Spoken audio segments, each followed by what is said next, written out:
Welcome to Mishra study Navgachhia. आज हम लोग पढ़ेंगे द फंक्शन ऑफ क्रिटिसिज्म। ये जो है टी.एस. इलियट के द्वारा लिखा गया है। तो इसमें क्या बताया है टी.एस. इलियट ने, इसी के बारे में आज हम लोग जानने का प्रयास करेंगे। The essay function of criticism 1923 arouse out of a controversy. देखिए, यह जो एसे है यह एक निबंध है जो कि टी.एस. इलियट के द्वारा लिखा गया है। और इसका जो ये जो एसे है ये है फंक्शन ऑफ क्रिटिसिज्म, जो कि 1923 में ये आउट हुआ था। ये एक कंट्रोवर्सी एसे है।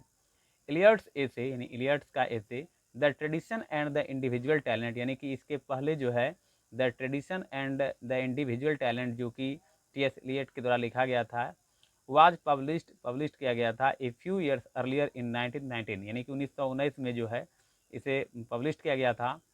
और जो है मिडल्टन मूरे जो थे उन्होंने जो है चैलेंज किया था the opinions of the Eliot's in his ऐसे, यानी कि अपने ऐसे में जो है मिडल्टन मूरे ने जो है टी.एस. इलियट का लिखा हुआ जो एक ऐसे था that tradition and the individual talent, इसी में जो है मिडल्टन मूरे ने जो है टी.एस. इलियट को चैलेंज किया था।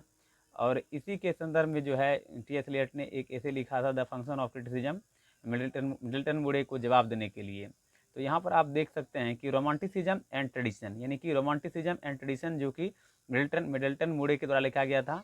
द प्रेजेंट ऐसे इज इलियट्स रिप्लाई टू मूरे, यानी कि यह जो ऐसे है द फंक्शन ऑफ क्रिटिसिज्म, इसी ऐसे के माध्यम से जो है टी.एस. इलियट ने जो है मिडल्टन मूरे को एक उसके जवाब को मतलब रिप्लाई करने के लिए उसके जवाब को, इसीलिए जो है उन्होंने ये ऐसे लिखा था।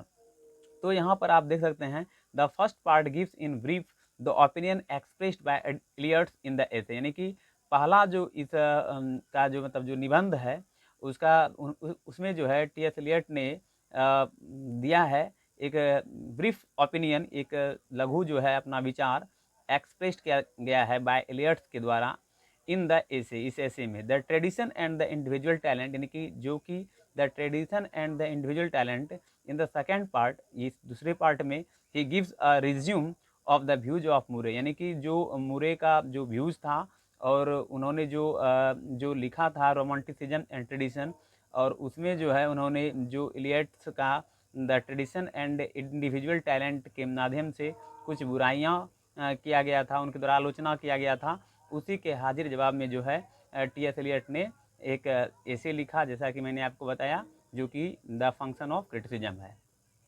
यहाँ पर आगे है कि in the third part the views of Murry are briefly dismissed and in the concluding fourth part the poet examines the different aspect of the nature and function of criticism, यानी कि उनका जो अलग अलग जो भाग था टी.एस. इलियट के द्वारा जो लिखा गया था ऐसे द फंक्शन ऑफ क्रिटिसिज्म, उसमें जो है अलग अलग पार्ट में जो है टी.एस. इलियट ने मूरे का जो मिडल्टन मूरे का जो व्यू था tradition and the individual talent के प्रति, उस चीज़ में जो है T.S..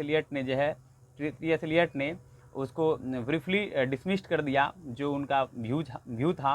In the concluding fourth part, जो कि हम फोर्थ पार्ट में देखते हैं, द पोएट एग्जामिन्स, यानी पोएट जो है एक एग्जामिन्स करता है the different aspect of the nature, और कई अलग अलग आस्पेक्ट ऑफ नेचर का, and the function of criticism, और फंक्शन ऑफ क्रिटिसिज्म का। तो ये कुछ इंपॉर्टेंट टॉपिक था जो मैंने यहाँ बताया। अब आगे देखिए क्या क्या इन्होंने जो है इस ऐसे के माध्यम से जो है मिडल्टन मूरे को एक करारा जवाब दिया है द फंक्शन ऑफ क्रिटिसिज्म के थ्रू टी.एस. इलियट ने।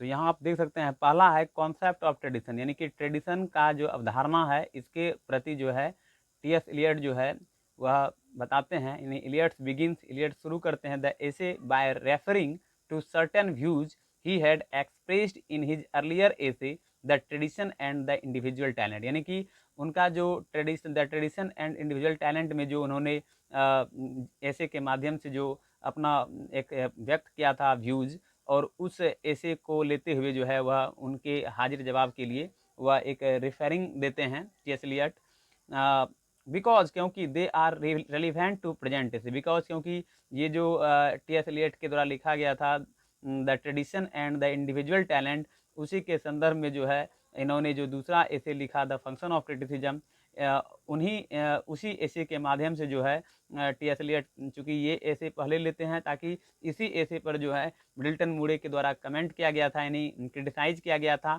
इसी हाजिर जवाब में जो है इस ऐसे को लेते हुए जो है वो अपना कॉन्सेप्ट ऑफ ट्रेडिशन के बारे में टी.एस. एलियट बताते हैं। In the earlier essay, he had pointed out that there is an immediate relation between the present and past in the world of literature। यानी उनका कहना था कि जो उनका ये जो फंक्शन ऑफ क्रिटिसिज्म है उसमें वो बताते हैं कि इन द अर्लियर ऐसे यानी कि पहला जो उनका ऐसे था the tradition and individual talent, he had pointed out, उन्होंने जो है पॉइंटेड किया था दैट कि there is an intimate relation, यानी एक जो है संबंध है between the present and the past in the world of literature. यानी जो वर्ल्ड का जो लिटरेचर है वह जो है प्रेजेंट और पास्ट से जो है कहीं ना कहीं संबंधित है।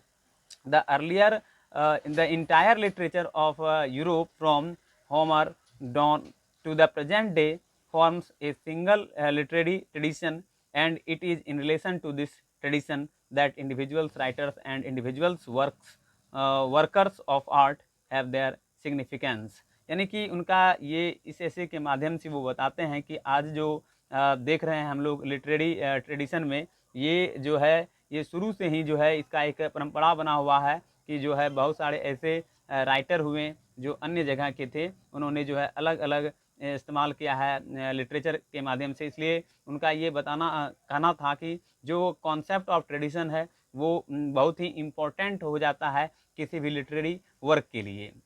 नेक्स्ट पॉइंट है कि this tradition that individual writer and individual workers of art have their significance. This is so, यह इसलिए क्योंकि उनका कहना था कि because the past is not dead, यानी कि जो पास्ट में जो घटना कुछ घटता है वह मृत नहीं, मतलब मरा हुआ नहीं होता है, but river on in the present the past is altered by the present as much as the present is directed by the past. यानी कि पास्ट जो है प्रेजेंट से संबंधित है और प्रेजेंट जो है पास्ट से कहीं ना कहीं संबंधित होता है, खास करके एक लिटरेरी वर्क में। देयर इज अ री adjustment of values between the old literature and new literature, यानी कि यह कहीं ना कहीं एक दूसरे में तालमेल बैठाकर चलता है। यानी कि कहीं ना कहीं अगर हम बात करें तो यह जो है एडजस्ट करता रहता है प्रेजेंट और पास्ट दोनों को लेते हुए।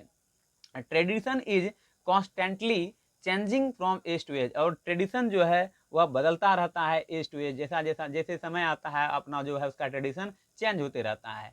इसी संदर्भ में जो है जो टी.एस. एलियट थे द फंक्शन ऑफ क्रिटिसिज्म के माध्यम से उन्होंने पहला जो बताया कॉन्सेप्ट ऑफ ट्रेडिशन के बारे में अपने इस ऐसे के माध्यम से, चूँकि उनका जो ऐसे था पहले the tradition and the individual talent, और उस पर जो है मिल्टन मूरे ने जो क्रिटिसाइज किया था उसी के संदर्भ में जो टी.एस. एलियट थे उन्होंने दूसरा ऐसे लिखा द फंक्शन ऑफ क्रिटिसिज्म, और उसी के माध्यम से जो है ये तमाम चीज़ जो मैंने आपको बताया ये मिल्टन मूरे को एक कहीं ना कहीं जो है एक सटायर यहाँ पर किया गया है।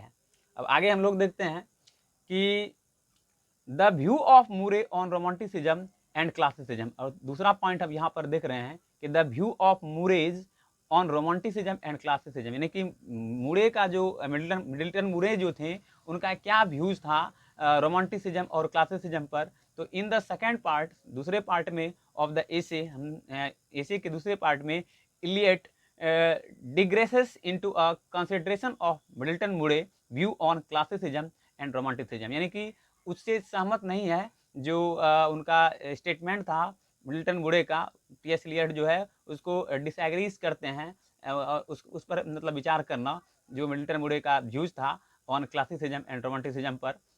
मूरे सेज दैट, मूरे कहते हैं कि there are some critics who hold that classicism and romanticism, यानी कि मूरे का ये कहना था, मिल्टन मूरे का ये कहना था कि कुछ ऐसे क्रिटिक्स हैं जिन्होंने अभी तक पकड़ कर रखा है क्लासिसिज्म को और रोमांटिसिज्म को, आर द सेम थिंग, उसी चीज़ों को। He makes clear distinction between romanticism and classicism, यानी कि उसने जो है बना वह खुद जो है क्लियर करता है डिस्टिंक्शन बिटवीन रोमांटिसिज्म और क्लासिसिज्म के बीच, एंड सेज दैट, और वे कहते हैं कि one can not be a classic and romantic at one, यानी कि कहने का तात्पर्य है कि उनका ये कहना था कि एक समय पर कोई ना तो रोमांटिक ही हो सकता है और ना ही क्लासिक हो सकता है। At one and the same time, उसी समय, इन दिस रिस्पेक्ट, इसी रिस्पेक्ट में जो है इलियट्स प्रेसेस यानी इलियट्स जो हैं वो प्रशंसा करते हैं मुरे को, बट यहाँ पर but he does not agree, लेकिन वह उससे सहमत नहीं है विथ हिम, उनसे। व्हेन ही मैक्स, जब वे बनाते हैं द इश्यूज, जो मुद्दाएं हैं, a national and racial, and says that, वो कहते हैं कि genius of French is classic, यानी कि जो अगर हम लोग फ्रेंच का लिटरेचर देखें तो उसमें क्लासिसिज्म को ज़्यादा वो लोग रेफर करते हैं। And that of the English is romantic, और इंग्लिश जो कि रोमांटिक चीज़ों को इंडिकेट जो है करता है, ऐसा टी.एस. एलियट कहते हैं। मुरेज फर्दर रिलेट्स, और मुरे जो मिल्टन मुरे थे उन्होंने जो है इसके अतिरिक्त भी बताया है, रिलेट्स किया है, संबंध स्थापित किया है कैथोलिसिज्म को रिलीजन विथ क्लासिज्म, यानी कि रिलीजन के साथ भी इसको जोड़ने का प्रयास किया है इन लिटरेचर में। फॉर बोथ बिलीव, दोनों विश्वास करते हैं, believe in tradition in the second part, दूसरे पार्ट में of the essay Eliot digresses into a consideration, इसी भाग को जो है इलियट मानने के लिए इनकार कर देते हैं of Middleton Murry's view on classicism, यानी मिडल्टन मुरे का जो व्यूज था ऑन क्लासिसिज्म पर, उस चीज़ को मानने के लिए वो इग्नोर कर देते हैं टी.एस. एलियट। अब यहाँ पर आप देख सकते हैं कि and romanticism, Murry's says that, Murry's कहते हैं कि there are some critic who hold that classicism, यानी कि जैसा कि मैंने आपको पहले बताया कि मुरेज का कहना था कि अभी भी बहुत सारे ऐसे क्रिटिक हैं जो कि क्लासिसिज्म को मतलब क्लासिसिज्म एंड रोमांटिसिज्म को जो है पकड़ के रखा है, आर द सेम थिंग, उसी चीज़ों को। He makes clear distinction between romanticism and classicism, और वो बताते मतलब जो है वे बनाते हैं जो है यहाँ पर आप जैसा कि देख रहे हैं कि ही मैक्स वे बनाते हैं, मतलब क्लियर करते हैं डिस्टिंक्शन बिटवीन जो अस्पष्टताएँ हैं रोमांटिसिज्म एंड क्लासिसिज्म को। तो ये चीज़ ही विशेष करके जो है द फंक्शन ऑफ क्रिटिसिज्म में जो है टी.एस. एलियट ने बताया है। खास करके अगर हम बात करें तो टी.एस. एलियट ने जो है मिडल्टन मुरे के ऊपर एक सटायर किया है, चूँकि उनका एक एसे था the tradition and the individual talent, और उस एसे में जो है मिल्टन मुरे ने जो है रोमांटिसिज्म और क्लासिसिज्म के ऊपर एक जमकर टिप्पणी किया था, और इसी संदर्भ में जो है टी.एस. एलियट ने जो है उसको एक करारा जवाब देते हुए द फंक्शन ऑफ क्रिटिसिज्म लिखा, और उसमें जो है उस चीज़ को बताया कि क्लासिसिज्म और रोमांटिसिज्म क्या है, और उसके बाद कॉन्सेप्ट ऑफ ट्रेडिशन क्या है। तो ये तमाम चीज़ जो है हम लोग द फंक्शन ऑफ क्रिटिसिज्म, जो कि एक एसे है, इसके माध्यम से हम देख सकते हैं। तो आज के वीडियो में मैंने आपको बताया द फंक्शन ऑफ क्रिटिसिज्म, जो कि टी.एस. एलियट के द्वारा लिखा गया था। तो आज आपने समझा इन चीज़ों को। अब जो है यदि अभी तक आपने मेरे चैनल को सब्सक्राइब नहीं किया है तो कर लीजिए, ताकि इस तरह का वीडियो आपको प्रतिदिन मिलते रहे। तो आज के वीडियो लेक्चर में मैं इतना ही कहूँगा। मिलते हैं किसी और वीडियो में। Thank you for watching my video.